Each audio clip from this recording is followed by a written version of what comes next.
Hey guys, welcome back to Mad About Skin. In today's video, we are talking skincare I wish I'd returned, and yet somehow I didn't. I think we've all been there in our skincare journeys.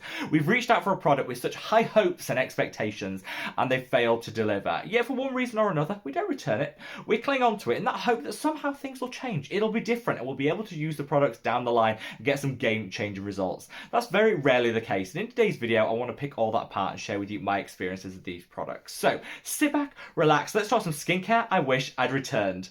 Now, before we get into this video, I would just love to give a big shout out to Cassandra Bankson, who is very much the inspiration for the video you're watching right now. She filmed the equivalent video over on her channel. I had such fun watching it. I thought I'd love to recreate that based on my own product preferences and experiences, which is kind of how we got here today. I've linked Cassandra's video in the description box below, and I would definitely recommend you check it out, show her some love, leave that video a like, because like I say, she very much was the inspiration to the content that you're watching currently.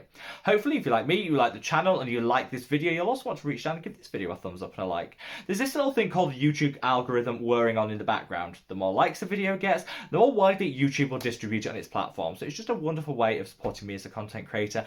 And I'm so grateful to each and every one of you that takes that small moment out of your day to like the content I film here on the channel. Now, with all that being said, shall we cut that waffle and just delve straight on in? And in no particular order, I want to start with this product. This is the Inklist Oat Cleansing Balm. I used to adore this product. It was such a holy grail for the longest possible time. In fact, one of the first videos that really blew up here on Mad About Skin was a single product review of this. I sung its praises and said, honestly, it'll work for all skin types. It's so rich, it's so nourishing. You can use it either as a cleansing balm or as a mask. Leave it on for 10 minutes, wash it off, and your skin is beautifully soft and hydrated. I couldn't get enough of this product, and I bought it time and time again.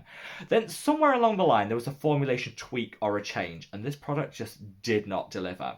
I reached for this tube here. It separates. It feels really grainy on the skin. It doesn't clean half as well as it used to. And I thought, you know what, maybe I just got a bad batch. But when I threw it out there in a video of like products that I just wasn't liking anymore, lots of you guys said you had the exact same experience. Used to love it, no longer do. Contacted the Inklist, and they did say there had been a slight tweak to the formulation, but honestly, this has gone from being like a ding ding ding holy grail to a wah wah wah total fail. I should have probably returned it and said, honestly, this wasn't the product I thought I was buying. In fact, I almost thought it would spoil because it was just so thick and grainy. Not the texture that I was used to, but I kind of thought, you know what, I can persevere with it. No.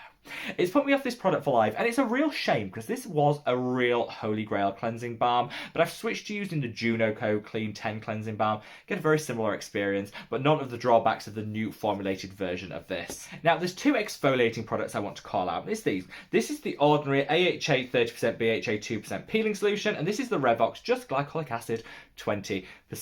So I bought like 4 bottles of this in the last November sale with the ordinary and thought, I love this product. Definitely want to stock up while you can save, like, I think it was 23% we could save.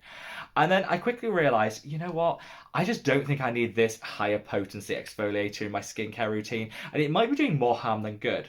I actually found that my skin was becoming quite sensitised, and with that I was seeing that the hyperpigmentation I had was just hanging around a lot longer than it used to.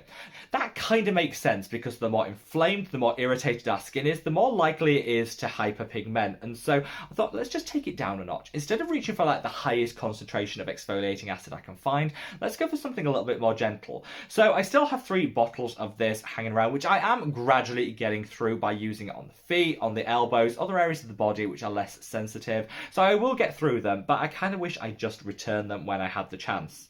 Fortunately, I kind of made a very similar mistake because I thought I want to take it down a notch, go for something a little bit more gentle, which is why I reached for the Revox Just Glycolic Acid 20%. However, 20% glycolic acid isn't gentle. In no way, shape or form is that gentle. What I should have gone straight in for is what I'm using now, a 10% lactic acid.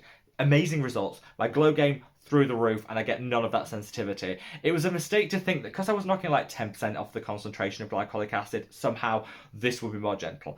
It's not. It's still super high potency and high strength, and so I wish I'd returned it when I had the option, but I had opened it, and I'd used quite a bit of it before I realised, nope, you know, just as sensitising as the ordinary peeling solution, I need to take it down a notch significantly further, which is when I then moved to lactic acid, and honestly, I've never looked back. If you want to know why I'm so in love with lactic acid, I'll leave a link up there to a video I did capturing like my before and after and the experience that I had.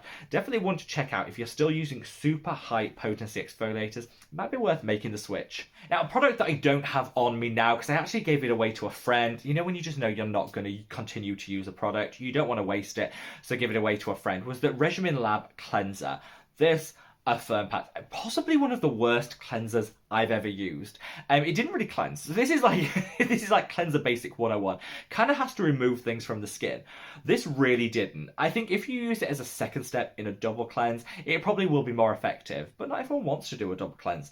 On an evening, I just like to race through my skincare routine and get under that duvet and to sleep. I don't really want to double cleanse, and this was pretty ineffective.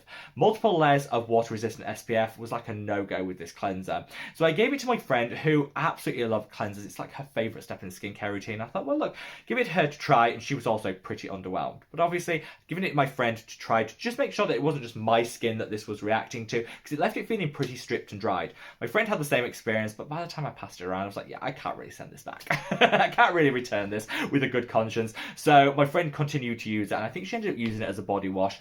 Not great. A pretty disappointed product when Regimen Lab had so much hype around them. In fact, I covered my thoughts, feelings, and opinions on this whole brand in a recent video, which I'll leave a link to up there. And this was definitely the poorest performing of all of their products. Now, two products from Korea are these two, and I'm going to end on these because I think these are the ones that I had the highest hopes for but was most disappointed by. This is the You Farla Sun Protect Water Sun Cream. So everybody was singing the praises of this Korean sunscreen. It was so lightweight, it glided onto the skin, it felt amazing. I was like, okay, I am totally sold. People even said, actually, it's one of the few sunscreens that you can use on really acne-prone skin without it clogging the pores and breaking them out. This was something I really struggled to kind of match a sunscreen to my skin type and thought this could really work for me. No, so the scent was my main. Yeah, it is so heavily fragranced. I like a little fragrance to my sunscreens. I think without it, chemical sunscreens can smell, well, a bit chemically. So I don't mind a bit of a summery, uplifting scent. This was overwhelming. It stayed with you all day, and it kind of gave you a bit of like a headache throughout the day, because you know when you just got something under the nose the whole time. So I kind of started to get around with that by just not applying it in this area, and I thought that's ridiculous. Like, why am I foregoing the protection in this area just because I don't like the smell of a product? I should have just sent it back. I was more than halfway through it at that point. I was like, I can't send that back. I can't send that back. It took me way too long to realise this. And so I clung on to it. But this is kind of a reminder to say, smell a product before you use it if you're very sensitive to fragrance. This was just way too much for me. And it also felt quite greasy on the skin afterwards. It wasn't the experience that other reviews had led me to believe I would have. Maybe that was just unique to me. So let me know your thoughts on this product. But yes, definitely an underwhelming pass that I wish I'd returned before. I just kind of needed to realise it wasn't working way before I did. Finally, we have got this. This is the Isntree Hyaluronic Acid Toner Plus. So, Isntree do two versions of this, the Hyaluronic Acid Toner and Hyaluronic Acid Toner Plus. I had some great results with the standard Hyaluronic Acid Toner. It was great. I used it on the body. Hyaluronic acid on my face doesn't go that well. I'm pretty sensitive to it. But on the body before a moisturiser, it just takes your hydration game up a notch. And I loved it. This actually came in a beauty advent calendar that I got last year, which is the main reason I didn't return it. I don't actually think you can return something that you kind of get given as part of an advent calendar without returning the whole thing. So that was the main reason I hung on to it. But I really didn't like this.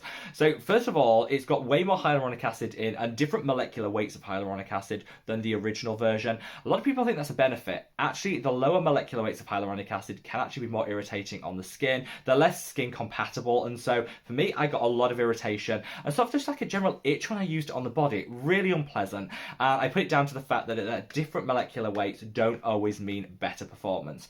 I wish I just stuck to the original, which I went back to. I still love as a little treat for the body when, you know, I feel like I need that extra hydration in my life.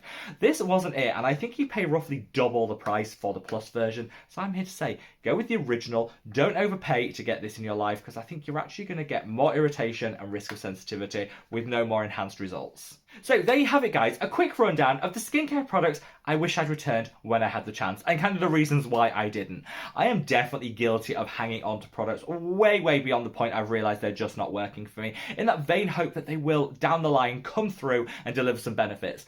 They never do. So I'm here to say, you know, if a product doesn't work for you and you have the opportunity to return it or gift it to a friend or family member that it might work for, definitely do that as soon as you can. Don't cling on to them hoping that it'll change, because things very rarely do. All of these were like what I call life lessons. You know, products that I hoped would work really well, but proved to be utter fails, and I should have moved on just that little bit quicker. Sound off in the comments section below with any of your own experiences of products that you wish you had returned, or the last skincare product you did actually return. Let's get that conversation going. And wherever you are in the world, guys, stay safe, stay well, and love your skin. Take care. Bye.